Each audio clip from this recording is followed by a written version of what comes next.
നമസ്കാരം. ലോകത്തിലെ എണ്ണ വ്യാപാരത്തിന്റെ ജീവനാഡിയായ ഹോർമോസ് കടലിടുക്ക് വീണ്ടും പുകയുകയാണ്. ഒരു മാസത്തോളമായി നിലനിന്നിരുന്ന വെടിനിർത്തൽ കരാറിനെ കാറ്റിൽ പറത്തിക്കൊണ്ടാണ് മേഖലയിൽ അമേരിക്കൻ സൈന്യം നടത്തിയ പുതിയ നീക്കങ്ങൾ പശ്ചിമേഷ്യ ഒരു യുദ്ധത്തിൽ, അതായത് വീണ്ടും ഒരു വൻ യുദ്ധത്തിന്റെ വക്കിലെത്തിച്ചിരിക്കുകയാണ്. അമേരിക്കൻ പ്രസിഡന്റ് ഡൊണാൾഡ് ട്രംപ് ഈ ആക്രമണങ്ങളെ വെറും ഒരു ലവ് ടാപ്പ് എന്നാണ് പരിഹസിക്കുമ്പോൾ, അതായത് തങ്ങളുടെ രാജ്യത്തിന്റെ പരമാധികാരത്തിന്മേലുള്ള കടന്നുകയറ്റത്തെ സിംഹത്തിന്റെ ഗർജനത്തോടെ നേരിടണമെന്ന ഉറച്ച പ്രഖ്യാപനത്തിലാണ് ഇറാൻ. അങ്ങനെ ഞങ്ങളെ ചൊറിയാൻ വരുന്ന അല്ലെങ്കിൽ ഞങ്ങളെ മുട്ടാൻ വരുന്ന ഒരാളെയും വെറുതെ വിടാൻ ഇറാൻ തീരുമാനിച്ചിട്ടില്ല എന്ന് അർത്ഥം. അമേരിക്കൻ സാമ്രാജ്യത്വത്തിന്റെ സമ്മർദ്ദ തന്ത്രങ്ങൾക്കിടയിലും സ്വന്തം മണ്ണും സമുദ്രസീമയും സംരക്ഷിക്കാൻ ഇറാൻ അറിയാം. അവർ നടത്തുന്ന ഐതിഹാസികമായ പോരാട്ടം നമുക്കറിയാവുന്നതാണ്. എന്തായാലും കഴിഞ്ഞ ഒരു മാസമായി മേഖലയിൽ ഒരു താൽക്കാലിക സമാധാനം നിലനിന്നിരുന്നു. എന്നാൽ തങ്ങളുടെ 3 ഡിസ്ട്രോയറുകൾ ഹോർമൂസ് കടലിടുക്കിലൂടെ കടന്നു പോകുമ്പോൾ ഇറാൻ ആക്രമിച്ചു എന്ന് ആരോപിച്ചായിരുന്നു അമേരിക്ക വെടിവെയ്പ് ആരംഭിച്ചത്. എന്നാൽ ഇറാന്റെ ഭാഗത്തു നിന്നുമുള്ള റിപ്പോർട്ടുകൾ തികച്ചും വ്യത്യസ്തമാണ്. ജാക്സ് തീരത്ത് ഹോർമൂസിലേക്ക് നീങ്ങുകയായിരുന്ന ഇറാന്റെ എണ്ണക്കപ്പലിനെ ലക്ഷ്യം വെച്ചാണ് അമേരിക്കൻ സൈന്യം ആദ്യം ആക്രമണം നടത്തിയത്. ഇതിനൊപ്പം ഫുജറയ്ക്ക് സമീപമുള്ള മറ്റൊരു കപ്പലിനെയും അവർ തടയുകയായിരുന്നു. ഇത് കേവലം ഒരു പ്രതിരോധമല്ല, മറിച്ച് ഇറാന്റെ സാമ്പത്തിക ഭദ്രത തകർക്കുവാനുള്ള ബോധപൂർവമായ ശ്രമമാണെന്ന് പകൽ പോലെ വ്യക്തം. എന്തായാലും ബന്ദർ ഹമീർ, സിരിക്, ഖഷം ദ്വീപ് തുടങ്ങിയ സിവിലിയൻ മേഖലകളിൽ അമേരിക്ക നടത്തിയ വ്യോമാക്രമണം അന്താരാഷ്ട്ര നിയമങ്ങളുടെ ലംഘനമാണ്. സിവിലിയൻ കേന്ദ്രങ്ങളെ ലക്ഷ്യം വെക്കുന്നതിലൂടെ ഇറാന്റെ മനോവീര്യം തകർക്കാമെന്ന അമേരിക്കൻ വ്യാമോഹം ഇവിടെ പൂർണ്ണമായി പരാജയപ്പെടുകയാണ്.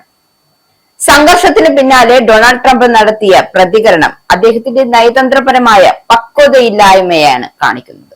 അതായത് ലോകം മുഴുവൻ ഉറ്റുനോക്കുന്ന ഒരു സംഘർഷത്തെ ലവ് ടാപ്പ് എന്ന് വിശേഷിപ്പിച്ചതിലൂടെ ലക്ഷക്കണക്കിന് മനുഷ്യരുടെ ജീവനും മേഖലയുടെ സുരക്ഷയും തനിക്ക് വെറും ഒരു തമാശ മാത്രമാണ് എന്നാണ് അദ്ദേഹം തെളിയിക്കുന്നത്. ഇറാന്റെ നാവികസേനയെ തലയെറുത്ത നിലയിലുള്ള സേന എന്ന് പരിഹസിക്കുമ്പോഴും ഇറാന്റെ ചെറിയ ബോട്ടുകൾ പോലും അമേരിക്കയുടെ വമ്പൻ യുദ്ധക്കപ്പലുകൾക്ക് ഭീഷണിയാണ് എന്ന യാഥാർത്ഥ്യം അദ്ദേഹം മറച്ചുപിടിക്കുകയാണ്. ഒരു പുതിയ ആണവ കരാറിൽ ഒപ്പിടാൻ ഇറാനെ നിർബന്ധിക്കുക എന്നതാണ് ഈ ആക്രമണങ്ങളുടെ പിന്നിലെ യഥാർത്ഥ ലക്ഷ്യം. വേഗത്തിൽ ഒപ്പിട്ടില്ല എങ്കിൽ കൂടുതൽ കടുത്ത പ്രഹരങ്ങൾ ഏൽക്കേണ്ടി വരും എന്ന ട്രംപിന്റെ ഭീഷണി ഒരു പരമാധികാര രാഷ്ട്രത്തെ മുട്ടുകുത്തിക്കാനുള്ള സാമ്രാജ്യത്വ ഗൂഢാലോചനയാണ്. എന്നാൽ പേടിപ്പിച്ചു കീഴ്പ്പെടുത്താമെന്നത് ഇറാന്റെ ചരിത്രമറിയാത്തവരുടെ വെറും വ്യാമോഹം മാത്രമാണ്. അമേരിക്കൻ ഭീഷണികൾക്ക് ഇറാൻ നൽകിയ മറുപടി അതുകൊണ്ടാണ് ശ്രദ്ധേയമാകുന്നത്.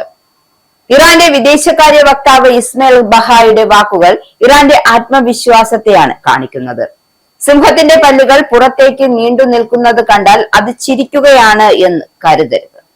ഈ മുന്നറിയിപ്പ് അമേരിക്കയ്ക്ക് കൃത്യമായ ഒരു സന്ദേശമാണ് നൽകുന്നത്.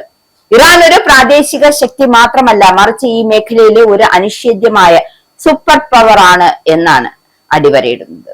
എന്തായാലും അമേരിക്കൻ സൈനിക സാന്നിധ്യം മേഖലയിൽ സുരക്ഷയ്ക്ക് പകരം അസ്ഥിരതയാണ് ഉണ്ടാക്കുന്നത് എന്ന ഇറാന്റെ വാദം അറബ് രാജ്യങ്ങളും ഇപ്പോൾ ഗൗരവമായി ചിന്തിച്ചു തുടങ്ങുന്നു. ഗൾഫ് രാജ്യങ്ങൾ ഒന്നിച്ചു നിന്ന് ഒരു സുരക്ഷാ സംവിധാനം ഉണ്ടാക്കണമെന്ന ഇറാന്റെ നിർദ്ദേശം ഈ മേഖലയിലെ വിദേശ ആധിപത്യം അവസാനിപ്പിക്കാനുള്ള ദീർഘവീക്ഷണത്തോടെയുള്ള നീക്കം കൂടിയാണ്. ഫെബ്രുവരി 28-ന് അമേരിക്കയും ഇസ്രായേലും ചേർന്ന് നടത്തിയ ആക്രമണത്തിന് ശേഷം ഹോർമൂസ് കടലിടുക്കിലെ ഗതാഗതം ഭാഗികമായി തടസ്സപ്പെട്ടിരുന്നു.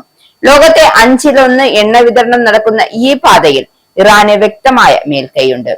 UAEയും ഒമാനും തങ്ങളുടെ പ്രദേശങ്ങളിൽ ആക്രമണമുണ്ടായതായി പരാതിപ്പെടുമ്പോഴും ഈ സംഘർഷത്തിന് തിരികൊളുത്തിയത് അമേരിക്കയുടെ അനാവശ്യ ഇടപെടലുകളാണ് എന്നത് പകൽ പോലെ വ്യക്തമാണ്. ഇറാന്റെ ആണവ പദ്ധതികളെ കുറിച്ച് ട്രംപ് നടത്തുന്ന അവകാശവാദങ്ങൾ പലപ്പോഴും വാസ്തവ വിരുദ്ധമാണ്. സമാധാനപരമായ ആവശ്യങ്ങൾക്കായുള്ള ഊർജ പദ്ധതികളെ ലക്ഷ്യം വെച്ചുകൊണ്ടാണ് ഉപരോധങ്ങൾ ഏർപ്പെടുത്തുന്നതും അതേസമയം തന്നെ പ്രകോപനപരമായ സൈനിക നീക്കങ്ങൾ നടത്തുന്നതും. ഇത് അമേരിക്കയുടെ ഇരട്ടത്താപ്പാണ്. അമേരിക്കൻ സമ്മർദ്ദങ്ങൾക്ക് മുന്നിൽ വഴങ്ങിക്കൊടുക്കുന്ന ഒരു രാഷ്ട്രമല്ല ഇറാൻ എന്ന് ചരിത്രം സാക്ഷ്യപ്പെടുത്തുകയാണ്.